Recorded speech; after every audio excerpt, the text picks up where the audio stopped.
سردیوں کی موسم میں غسل سے بچنے کا ایک بے حیائی طریقہ جو ہے وہ ہم آپ کی خدمت میں پیش کرنے لگے ہیں، جس میں انسان کی حیا جو ہے وہ حیا کو بھی حیا آتی ہے۔ یہ ہم آپ کی خدمت میں پیش کرنے لگے ہیں۔ در مختار کے اندر یہ موجود ہے کہ کوئی شخص اپنے ہی ذکر کے ساتھ اپنی ہی دوبر میں اگر وطی کرتا ہے، پہلی بات تو یہ طریقہ انتہائی مشکل ہے کہ کسی شخص کا اتنا عضو تناسل ہو جو اپنی ہی دوبر تک پہنچے، یعنی ذکر کہتے ہیں عضو تناسل کو، اور دوبر کہتے ہیں پیچھے کی شرمگاہ کو۔ پہلی بات تو اس طرح کا کام کرنے والے لوگ ہیں وہ بے حیائی ہوں گے، ان نے حیا کا دامن بالکل چھوڑ ہی رکھا ہوگا، کیونکہ اللہ کے پیغمبر صلی اللہ علیہ وسلم کی حدیث بھی ہے کہ جو شخص حیا نہ کرے آپ اس کو چھوڑ دو، پھر یعنی جو حیا سے خالی ہے تو ہر چیز سے خالی ہے۔ اب بے حیا ہی ہوں گے، اور اس بے حیائی کو لوگوں کے لیے ایک مسئلہ کر کے بیان کیا گیا ہے کہ اس طرح کون کر سکتا ہے۔ در مختار کے اندر یہ بات موجود ہے، صفحہ نمبر 66 جلد نمبر 1 پہ آپ اس پہ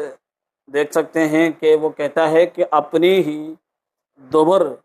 اپنی ہی ذکر کے ساتھ اپنی ہی دوبر میں وطی کرے، اگر انزال نہ ہو تو غسل واجب نہیں ہے، یعنی وہی مادہ منویہ اگر خارج نہ ہو تو غسل واجب نہیں ہے، سوائے شرمندگی کے کوئی حد نہیں ہے۔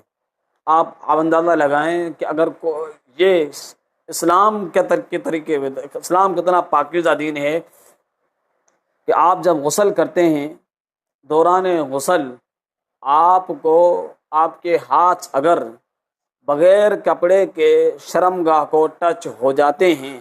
چاہے وہ سامنے کی شرمگاہ عضو تناسل ہو چاہے وہ دوبر ہو،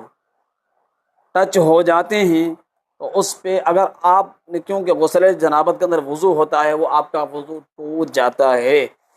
وضو آپ کو نیا کرنا پڑتا ہے۔ اور یہاں پر آپ اندازہ لگائیں کہ یہ تعلیم دی جا رہی ہے،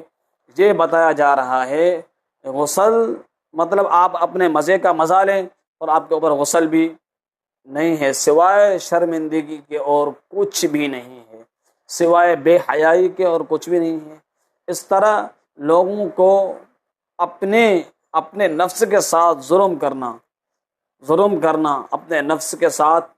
بے حیائی کو ملانے کے لیے لوگوں کو ایک دعوت دی جاتی ہے۔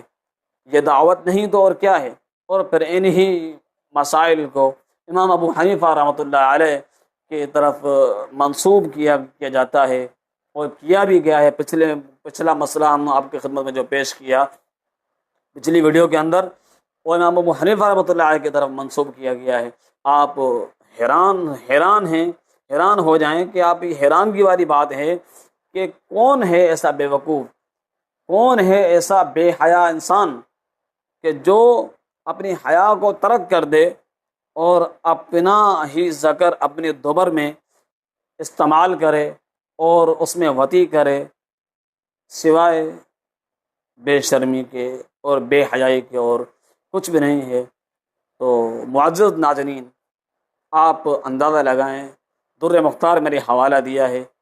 اس حوالے پر آپ دیکھ سکتے ہیں، انہی مسائل کو اسلام کہا گیا ہے، انہی مسائل کو